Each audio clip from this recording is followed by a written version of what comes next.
Hello everyone, I'm IceGamer, and welcome back to Abduction. So last episode we found the Book of Mist actually, which is pretty awesome. And it's actually a computer it seems also. Maybe it's like that the teleporter works, I don't know. If so, we have to make this a reality right now. Alright, so we saw these books also that we don't seem to be able to interact with. So, oh, wait. Cerberus PS Wolf. Probably a reference to something, I don't know what. Also, I hear like crickets, or I don't know, like something making sound. I don't know if you hear it. It seems close, but I don't know where it's coming from. Huh, weird. God, there is even gold here. Jesus. God, what is making that sound? Alright, and also we had a book here that had a lot of information. So let's read it. Devillain, I can't find the words. It's just a foreign life cycle, or perhaps not. They launch themselves across the expanses of space, preserved for eons, until at last their technological arcs can hone in and carry them to a new home. They have no connection with their predecessors, but in spite of this, perhaps because of this, they have amazing recollection of their history. Their stories are epic, reaching back through the eons. Unlike many of us who were abducted, they were adopted as a whole. Their scoop moved an entire facility that was about to be annihilated. I have come to believe that they, perhaps more than any of us, have a deeper understanding of whatever this strange system is that we found ourselves in. Another date. I need to write this down. We buried Gion today. This place never really agreed with her. Kept to ourselves mostly, depressed and downcast. Anyway, I digress. I stayed after the brief words were spoken. I was the last to leave. I wandered to the dome, as I often do, and looked out at the undulating Saurian weirdness beyond the cell wall. Movement caught my eye. Now, on very rare occasions, we've seen Mofang scrambling about in the distance, but there have been fewer and fewer sightings over the years. But before me was a tall, haggard Mofang running desperately, almost directly towards me, from one of the distant structures. I still can't tell the gender, alright. Got closer and closer. I thought it would see me and stop and turn around or be curious about this strange dome and our world inside it, but it continued running quickly almost directly to my position. I was frozen in place with curiosity, not fear, until my reflexes took over at the last moment, and I leapt out of the way. But rather than hit the dome and fall backwards, or come through into unrest, the dome flashed its familiar tone and the Mofang vanished. I was stunned for a bit, but I retrieved my wits and stepped into the dome, myself to quickly get to the other side. Yeah, that's what I was about to say. Nobody's tried that before? After getting through, I immediately turned around and saw the Mofang outside on the other side of the dome, still running away from whatever it feared, but as it had no sense of passing around the dome, so it seems like people outside of the dome don't even see the said dome, so that's interesting to know.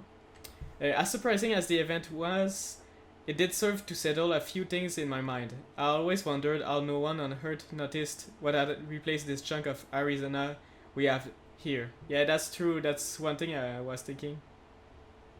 I've got to vent. Again, there are those who argue with me. Over and over, I demonstrate that in almost every case, whatever the process was that brought us here, it occurred at that pivotal moment. They tell their stories, and they still can't admit that the abduction actually saved each of us, all of us. So again, with the theme of there's a purpose to this.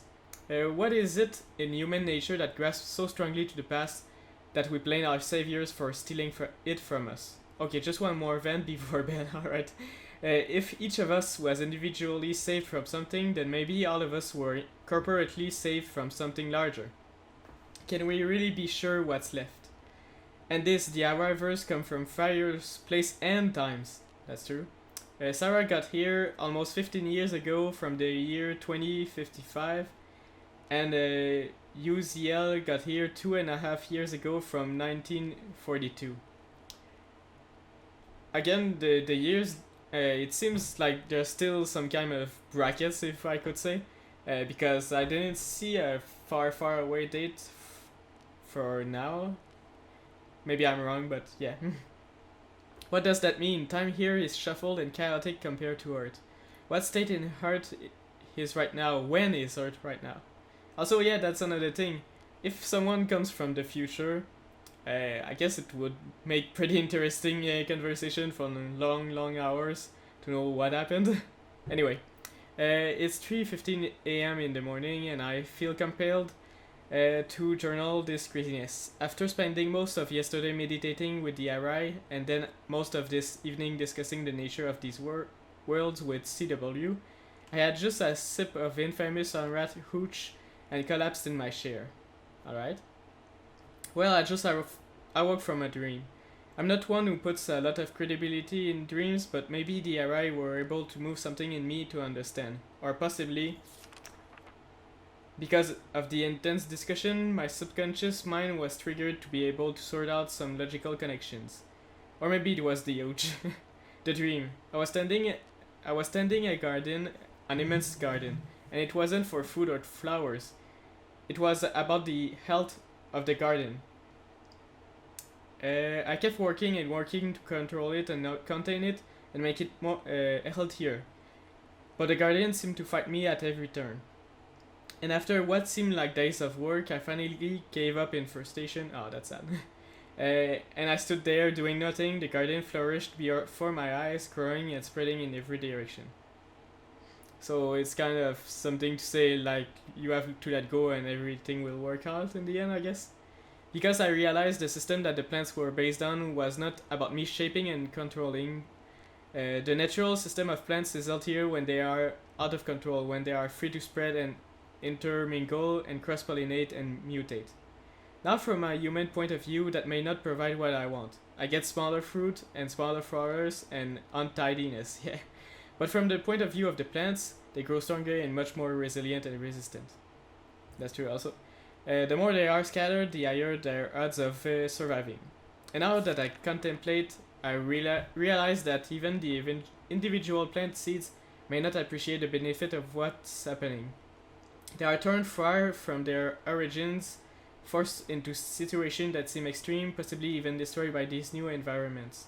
But for the seed that survive, now that's where the real growth, strength and abundance come from. It's so beautiful and terrifying. Beyond the beauty of it all is a system and structure that defies understanding. Okay, what if this is all a natural process? There are signs of something behind it all, but well, hidden signs. So, well, if I look at all this, the cell, the tree, the water, the seeds, the hub, the health, even the abductions, well, there seems to be a grand system, or plan.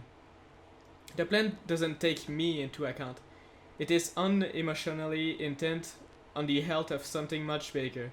That may hurt my feelings, but, well, what can you do? What am I in the entire scheme of the universe? Probably nothing, sadly. Yeah. It's harsh, but I think it's real. I have no idea if anything might have put this process into motion, but that is irrelevant. Tomorrow, I will talk with CW. He could be swayed from his battery plan.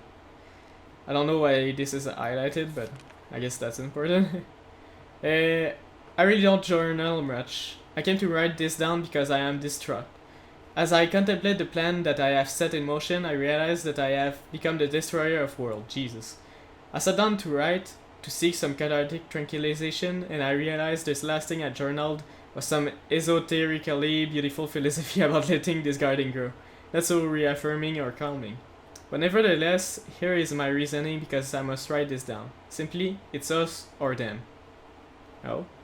Complexly, if this is some kind of garden and we're the plants or seed or whatever, Well, some of us have gotten together and decided that we're the better choice to survive. If the others have unilaterally decided that we all won't survive. I am more fit, damn it. This is not me. I want to be calm and garden or hunt garden or grow or what gives one species the right to destroy another species? Who gets to choose? Do I just lay down and die because the more aggressive species thinks they are better, more powerful? What brutal scale do I use to measure the good of some against the life of others? Does love ever destroy in order to help more survive? To help love itself to survive? Does that even make sense? Can I kill because I think it will bring about more love? What if I'm not even capable of understanding the situation of hate versus love? Maybe I am the hater. Do I generate this love delusion to help me maintain my sanity in light of the choice I have made? My god, it's too much. If these are just my walls of delusions, then I chose to live within them. I am a seed scattered by the wind. But I will not simply be trampled. I will kick and scream and survive. May God have mercy on my soul. God, that escalated quickly. So what I can gather from this, and I guess this is Farley writing this down, well, they decided to kill the other species, so maybe that's why we don't really see them. But then again, we saw the bees, but she seemed pretty close to the bees. Maybe not the other species. I don't know, it's really weird. And somehow my game is lagging right now. Jesus. Alright. Well, we're back to square one again. What did I want to do already? I know what I want to do, but I have to remember how to get there. Alright, let's go there. We have to get to this somehow, someday. But we have to know where this passage is from, if you get what I'm saying. Alright. So we'll go in super speed.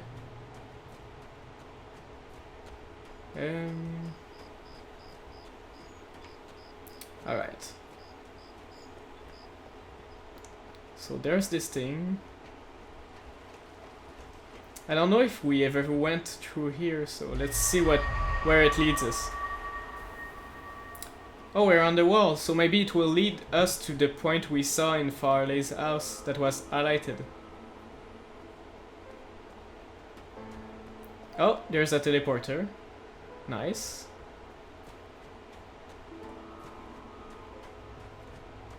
Some kind of weird music also. So it just gets us on top. Again, it's not where we want to go. Does this have any purpose? I don't think so. What about that super sad music suddenly? Alright.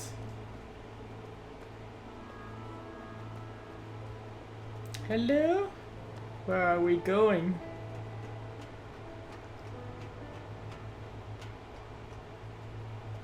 There's a red line. Oh yeah, so we do have to activate this to activate the tower, I think. Alright. Don't tell me it's locked. Oh Jesus. We have to enter a code, is it? Is it the same code as before? I don't think so. This is 3 or 1. Oh no, it's just 3 digits. But I don't have any code, so we're fucked. Yay! Alright, so we have to get here later. Let's try the teleporter, I guess.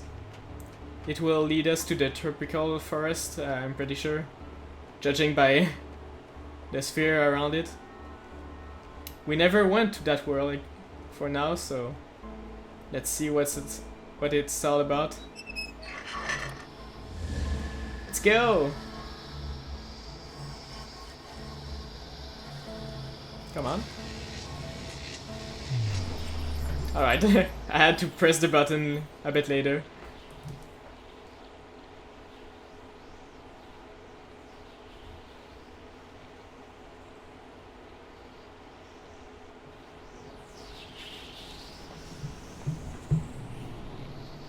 Hello.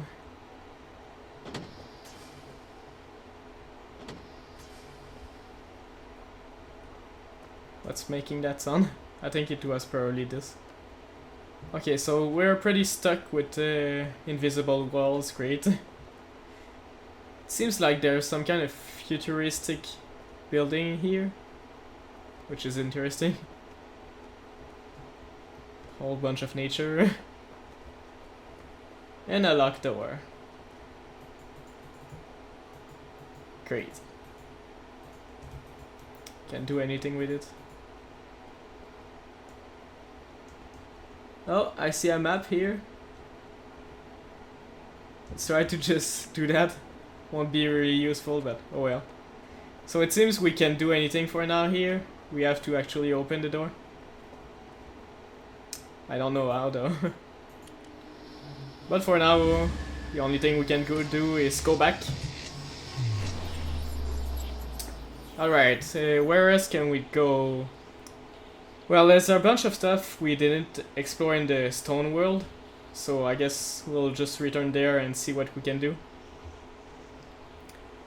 Yeah, there was something else I wanted to check also, is that to open the garage door, because I think we restored the power everywhere, just as a certain point.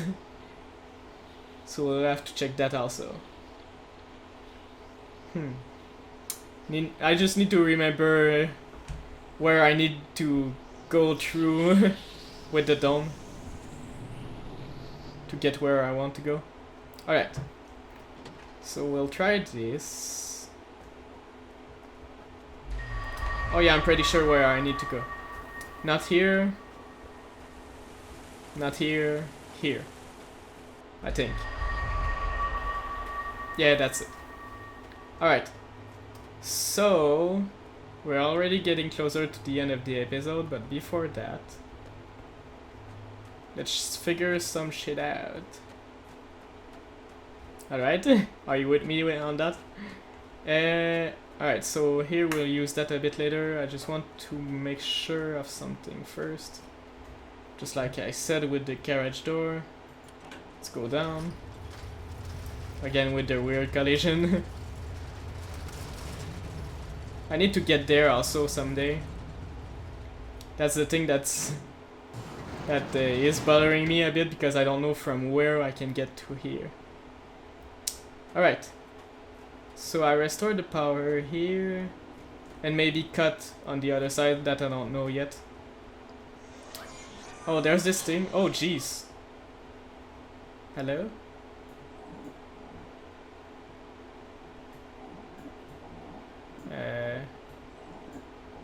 Oh wait, there was the thing with the thingamajig, this some kind of 15, so we have to make this and then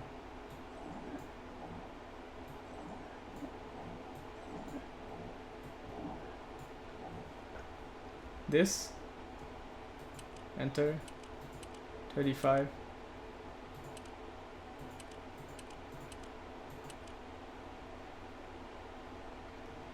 Oh jeez. So I guess it's teaching us how to make numbers with this. So example 128. Oh god. I don't like this. We'll have to learn that. But I'm not in the mood for that now. Okay, let's open this. So we have a shortcut. There's these things that I guess will be useful someday, maybe. Yeah, that can be here for nothing, I guess. Okay, so we're back here. Oh, there's the bee. Do we actually have a code now? No. Because, oh, ABC, oh, now there's Did he just write that? So what do we have to write? Okay, so we have to write something about this. Let's take a picture. So that will be useful for the code at the tower. I don't know what we have to enter at the tower, like what word, but at least we have that. So yeah. Alright, so that's pretty much it for this episode, guys. I hope you enjoyed. If you did, don't forget to like, comment, and subscribe. So thanks for watching, and I'll see you next time. Ciao!